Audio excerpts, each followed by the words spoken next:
Hey guys, welcome back to another video, or your first video here, I don't know. Welcome if you're new here, and welcome either way.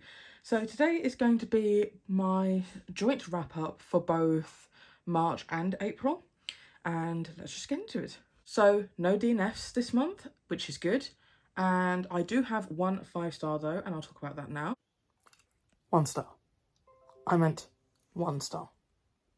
So that is Satan Was a Lesbian. Can I remember who this is by? No, the correct author will be on the screen now. So I heard about this from watching a video done by Strange Eons, and it was really interesting how they went into the context of pulp fiction in sort of getting queer relationships out into the public. I did not put my ring light on. Give me 1 second. Right, hopefully that's better. So back when queer stories were just not allowed to be put through with traditional publishing, some authors managed to get queer stories past the publishers by using pulp fiction or the cheaper books made out of wood pulp paper, and they could write as much sort of raunchy queer stuff as they wanted, as long as the characters either died suddenly at the end or reached the end of the book miserable and alone. So there's quite a number of queer stories from this time period, and probably all of them are going to be pretty bad. There was less sort of stringent rules about things being of a certain quality before they could be put out into the public. My personal favourite of this sort of genre of pulp fiction would be The Price of Salt or Carol, which recently got turned into a movie, which is historically relevant as a pulp novel because it was the first of its type that actually ended with a happy ending, or the characters not dying or ending up miserable and alone. But back to Satan Was a Lesbian.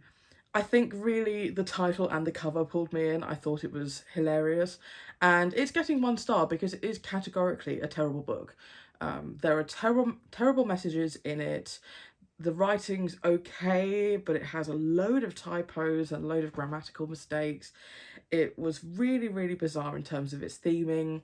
It essentially follows a woman who, there's a lot of satanic language used about her and her behaviour. She's really odd and non-feeling, and she attracts all these innocent women, and like she ends up kind of growing a conscience over the novel.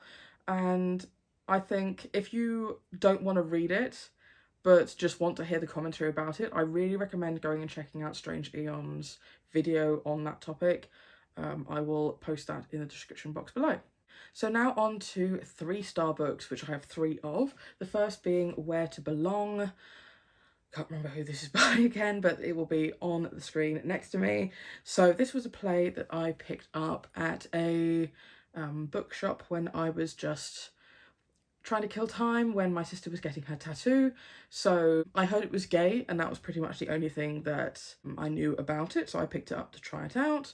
And it was a monologue about someone exploring his identity, sort of multifaceted identity, being Jewish and gay and fat and all these things. And I can see it really being a play that works really well in the sort of fringe environment when you have a small number of audience members and they can really interact with the person on the stage. Other than that, I thought it was a little bit forgettable, so I gave it 3 stars. I thought it was just fine. And yeah, moving on. Next, I have another play that I picked up just to try out, and that is The Red Barn, which over the past 2 months I hauled, read and unhauled. So this book, the problem was that it really set itself up to be an isolated mystery. The cover and the synopsis really set you up for thinking that it was going to be an Agatha Christie type step-by-step work out what happened mystery, with the setup being that 4 people at a party decide to leave the party because the weather is getting really bad, it's getting really snowy, and as they are walking from the car to the house, not all of them make it back, and I thought it was then going to be a case of, right, they're all trapped in this house. They've got a barn. They've sent the husband out to look for this man who didn't make it back alive. And I thought, right, now we're going to get the people are trapped in with the killer, or maybe it's not. Maybe someone faked their death. Like, I thought it was going to be a mystery to solve. And as I was going on, I was like, well, there's no mystery here. It's just about people having affairs. I very quickly got bored. I don't know if I'd known what it was going to be going in, I would have liked it any better, because I personally prefer mystery novels to just here's a bunch of married and non-married people having affairs. I don't think it was done particularly cleverly for that sort of genre, and yeah, I thought it was just fine. If it was being put on as a play, would I go and see it? Probably not, unless they had a killer cast. But yeah, just not for me. I found it rather disappointing. The next one I have that I also gave 3 stars was The Gloaming. Now, it took me a long time to figure out what my actual feelings were about this and its rating, because there are so many things I really, really loved about it, and so many things that I was just, don't like that, or I think that could have been done better. So the things that I liked, I really enjoyed the atmosphere of the story. I really enjoyed the fairy tale nature of the characters. A lot of the characters could be described as very two-dimensional, but I kind of think that's what the author was going for. I think that a lot of the characters, except for maybe the love interest, because there is a female-female romance in this, fit into the sort of archetypes of fairy tale characters, but I don't quite think there was enough substance in the book to make it a whole novel. I got bored quite quickly during the middle. So let me go back and actually tell you what this is about. So it is about 3 siblings who live on this island where magical things seem to be going on, and it's the sort of whimsies of their childhood, and a tragedy happens, and it's about how the family deals with that over time. And I think that this book falls somewhere in that sort of reality and fantasy, somewhere in between that. But I think I would have liked it more if it had gone more clearly in one direction or the other. I wish that it would have been a case of this is definitely reality, and what the things the children are experiencing could be just childhood whimsy. Maybe at the end of the book, in that regard, they could have had something magical happening, and having the reader then having to reframe their thoughts of everything else that has happened. Maybe all the fantasy elements were actually real, not just these kids making things up, or it was actually fantastical. This was a fantastical island and it's not based on reality at all. I would have preferred either of those rather than this sort of unexplained magic where you're just kind of left with more questions than answers by the end of it. I liked the ending. The ending is really, really divisive. I read this for a book club I'm a part of, and people were very much either I absolutely hated the ending or I absolutely loved it, and I think it was a very fitting end to the nature of the story. I also really like books set on islands. It gives a really nice sort of isolated look and a really interesting community dynamic. But yeah, I settled on a 3 just to average out all my feelings. But yeah, who would I recommend this to? If you're a big fan of really unexplained magic where you really don't get any explanation whatsoever, and you like that fairy tale-esque vibe and you're okay with that for the entire story, maybe give this a go. Maybe this will be for you, but not for me. So these 2 months have been quite good in terms of my reading. All the rest of the books that I'm going to be talking about are 4 and 5 stars, and there's a number of them, so let's just get into it. So I found copies of the script for a lot of the Starkid musicals on my Scribd account, so I decided to download a bunch of them when I went on holiday, and I read through a bunch of them, and these are the ones that I gave 4 stars. So we got a Harry Potter musical, which is essentially a funny spin on Harry Potter, but a musical. All of these are available on YouTube, by the way. I would highly recommend. Oh, and the rest I gave 5 stars. So, okay. There's not much to say about the Harry Potter musical, given the fact that the plot runs quite similarly to Harry Potter, but if you're a fan of both musicals and Harry Potter, I would give this a go. It was a lot of fun. The only reason why I gave this one 4 stars is being one of Starkid's oldest musicals. I think that how clever the lyrics are really comes into its own with some of their later stuff. I am eventually going to go back and rewatch all of their backlist. I haven't watched up until now, but this one is still really good and I would highly recommend. So I finally continued in the Witch Boy series by Molly Knox Ostertag, which I'm pretty sure I have a copy of. I put it under O, which would make complete sense. So I read the 2nd and 3rd volumes in the Witch Boy series these past 2 months. So that is the Hidden Witch and the Midwinter Witch, both of which I enjoyed just as much as this one. I think that this book series is a really good allegory for growing up gay in a family that doesn't accept that. This story follows Asta, who's part of a magical family, and in this family the boys grow up and they have to be shapeshifters and they learn how to be a shapeshifter, and the girls grow up and they learn witchcraft and learn to be witches. And Asta just feels a great affinity to witchcraft. He doesn't want to be a shapeshifter, and this is a book about how his family and him come to accept that about himself. So I won't go into too much detail about the other 2 books because I think it might spoil things in here, but this book is slightly younger targeting for the audience. It has a lovely colourful art style, if you see here,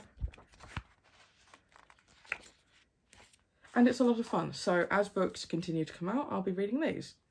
My next 4-star is If Not Winter by Sappho, and this was translated by, oh, I can't remember. But anyway, I really enjoy Sappho's poetry. She is an ancient Greek poet who is very, very famous for having written a bunch of poetry about her being in love with women and women loving women. And she is where we get the words sapphic from her name, and lesbian, as she is from the island of Lesbos, and people from that island are called lesbians.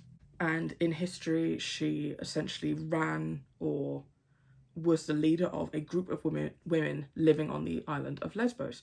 Now, this is a collection. I didn't give it the full 5 stars, even though I think it's one of the best in terms of collecting her work and having that commentary. I think that a lot of books deal either with one or the other. Do I have some examples? So I think Come Close is one of the best in terms of collecting examples of her work where each one is sort of complete enough to feel like a full poem, but also being curated in terms of every poem in here feels very intentional. I think this is one of the best collections of her poetry to read. Whereas Fragments of Love or Fragments with Love, the problem is I can't look it up on Goodreads because every time, I don't know why Goodreads has done this, but it thinks that 2 of these books are the same book when they're not. So when I say I've read the complete works of Sappho, for example, or the illustrated complete works of Sappho, it says instead that I've read another one, or I don't know, there's something going wrong there. But that one works really well as giving really, really good context and history about the poems themselves, where they would have been sung, how they would have been performed, what we can glean from the poetry, but never being like, this is absolutely how these things would have been done, because we don't know. And I really appreciate that when factual books acknowledge the gaps in our knowledge. So I think those 2 separately work really well together. But I also think this book that I read this month, If Not Winter, has a really good balance of those 2. So it essentially has the ancient Greek with the sort of notations of where there are things that have been either cut off or unreadable, which I think is really interesting to see how little of some of these poems we actually have, and then the translation in English on the other side. And it has footnotes at the end of the book about history and context. I do think that I wish those footnotes had been attached to each page so that there was less back and forth, but that's a structural change, not so much on the contents of the book. So I really enjoyed this one too. And the second to last 4-star I have is The Return of the King by... I did not just have to look up the fact that The Lord of the Rings was written by J.R.R. Tolkien. I know who this is written by, don't worry, I just had a brain fart. The Return of the King, the third and final book in the Lord of the Rings trilogy, and I finally did it, you guys. I finished the Lord of the Rings trilogy. I can finally allow myself to watch the movies, and I gave this 4 stars. So this was definitely my most enjoyable experience out of the trilogy. I know that there's a bunch of people in the fantasy genre who are like, you can't dislike or criticize anything about my favourite books, but realistically, I do think I respect what this has done for the fantasy genre, but it's not going to be my new favourite fantasy of all time. Something that I had a bit of a problem with, especially in the first book, was the amount of tell and don't show that happened. So a bunch of characters get introduced halfway through. Again, talk about the first book. Get introduced halfway through and it sort of switches to their point of view, but them just saying, this is who I am and this is my background and this is what I've been doing up until this point to give you the context. And that happened for quite a number of characters throughout that book.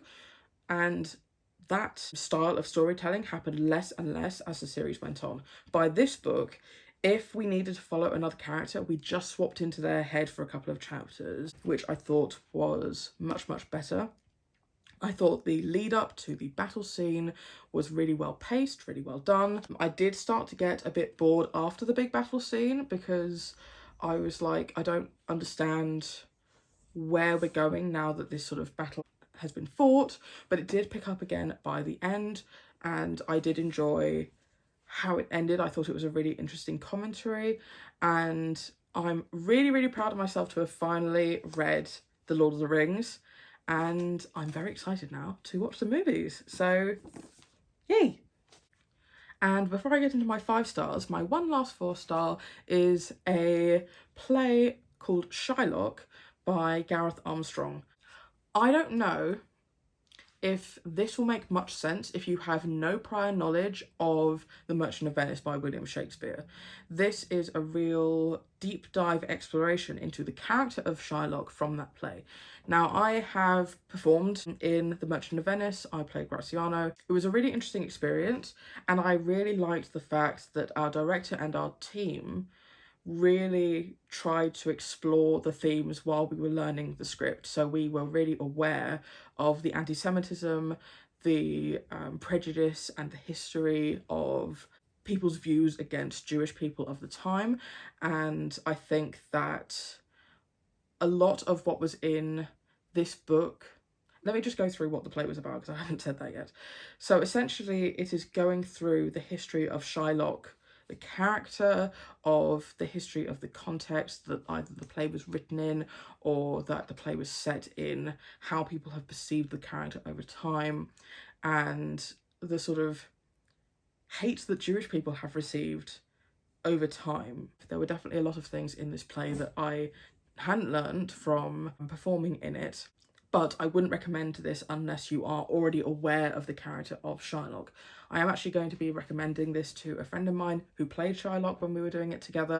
I'd really love to see her opinion of the script and see if she'd like to perform it because I'd love to see her play that role. So now we are on to my 5 stars. So I figured I should probably just quickly go through the other Starkid musicals because they're all going to be fairly similar. They're comedy musicals, often based on other stories, but as Starkid have been moving on through their careers, they have started moving more and more into their own concepts and their own ideas. So I read Firebringer, which is a musical about essentially humans' discovery of fire. Also very funny, also very gay as well. So if you like both of those things, I would try that out. The Guy Who Didn't Like Musicals. So this is about an alien apocalypse and someone who is very apathetic and kind of the last person that you would expect for the fate of the world to be placed upon his shoulders. Also very funny, and the first Starkid musical I ever watched. And my personal favourite at the moment, which is Twisted. So I would describe this as Twisted is to Aladdin what Wicked is to The Wizard of Oz. So it is essentially a retelling of the Aladdin story or fairy tale, mostly just Disney movie. A lot of references are from the Disney movie, but from the perspective and following Jafar as he grew up and reframing the story and putting a new spin on it. And I really, really enjoy it. I enjoy the music, I enjoy the plot, and it's just great. My next 5-star is a graphic novel, and that was the Tea Dragon, I was about to say Festival, that was the second book. The Tea Dragon Tapestry, which is the third book in the sort of Tea Dragon series, by Katie O'Neill, I believe. Yes, it is Katie O'Neill. I don't actually have a physical copy of this book, but I have another book by her. I'm probably just going to have to describe the plot of the first book so that I'm not spoiling anything. This book is just delightful. Katie O'Neill's writing style and artwork is just so stunning. It's never an intense read. It's a really relaxing time. It follows these characters who care for dragons who grow tea leaves on their back, and it's just about the cast of characters in this world and in this village. It's hugely diverse. It's very, very good with representation. They have non-binary characters, they have disabled characters, they have gay characters. This book series is just so wonderful, and I will just pick up anything else she writes. So the second to last book I have to talk to you about is Peril at End House by Agatha Christie. So I have said before that this is my personal favourite Agatha Christie novel, especially in the Poirot and Hastings series, and I really wanted to confirm that because I have since read quite a number of other ones in this series, and I would have to say that this is still my favourite. I personally really enjoy the Poirot stories where Hastings is involved. That's the sort of Watson character from Sherlock and Watson, and there is always a character in the Poirot stories that is kind of a stand-in for the reader. You have this character who Poirot naturally or organically can explain his theories to, who doesn't just automatically get the connections that Poirot is making. But when that character is Hastings, you have this dynamic between the two of them that I don't think you sometimes get with these other characters that can get brought in. You kind of know their history. So some of the other times, so for example, when I read Death on the Nile, you had a Hastings-style character who Poirot clearly knew very well, but the reader kind of didn't, so you didn't have that same dynamic.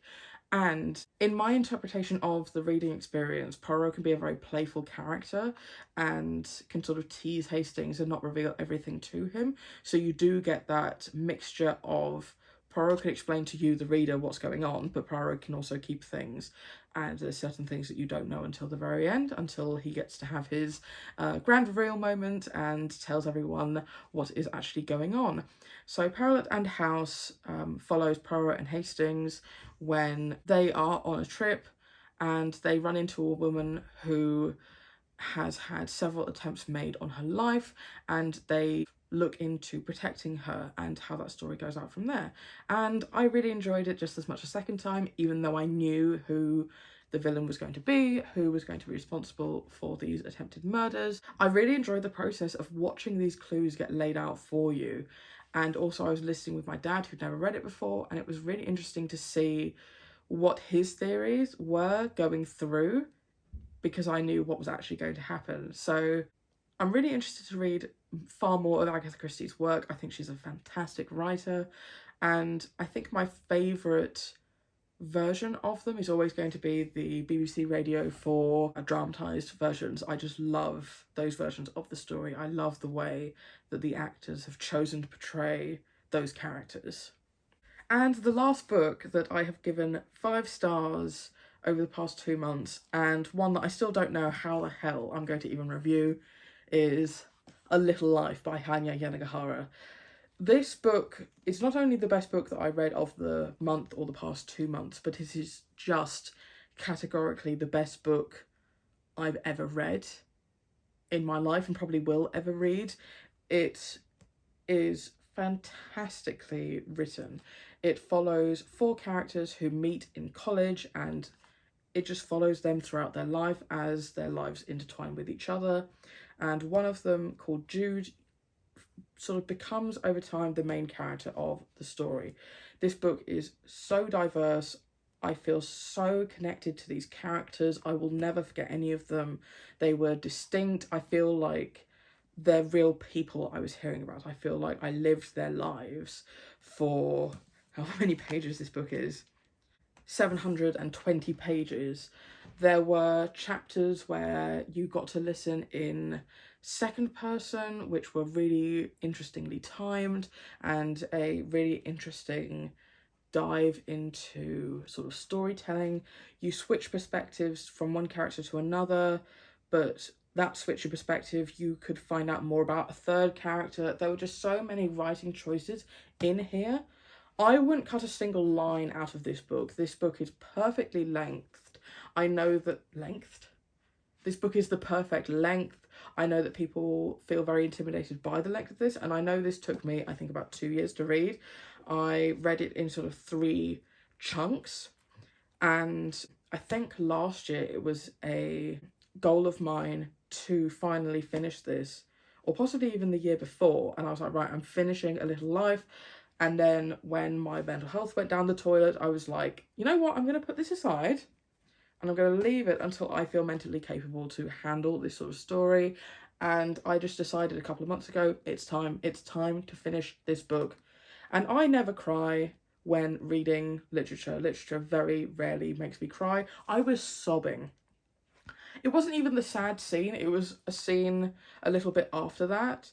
There was something that happened where I had to phone a friend of mine who I know has read this and just rant about the thing that had just happened, because I wasn't expecting it. It was the last thing I was expecting to happen, and that is often the scene that makes people cry. But there was a scene after that that really just caught me off guard. I was driving actually to Cardiff to get my visa to go on holiday, and I was just sitting there sobbing on the motorway, and I was just like in a complete state. Then I hit the end of the book and I cried again. Like, I've never cried so much while reading a book, and this book is just fantastic. There is a chapter at the end, again, I'm not going to be spoiling anything about this book, but there's a chapter at the end that I feel does something very similar to the book One Day by David Nichols. But, and I haven't read that book, it's from what my parents have told me when they read it, because they said something happens and then the book extends and they think it was unnecessary. I personally think that the extension of the ending, or the extension of what could be categorised as a good place to end the book, while absolutely heartbreaking and really just kicking you while you're down, I think was so perfectly done and perfectly matched the rest of the tone of this book. I just think this is a masterpiece of literature. I think that this book will really go down in history as one of the greatest books of all time. I just think it is incredible, and I'm never going to reread. I mean, will I reread you?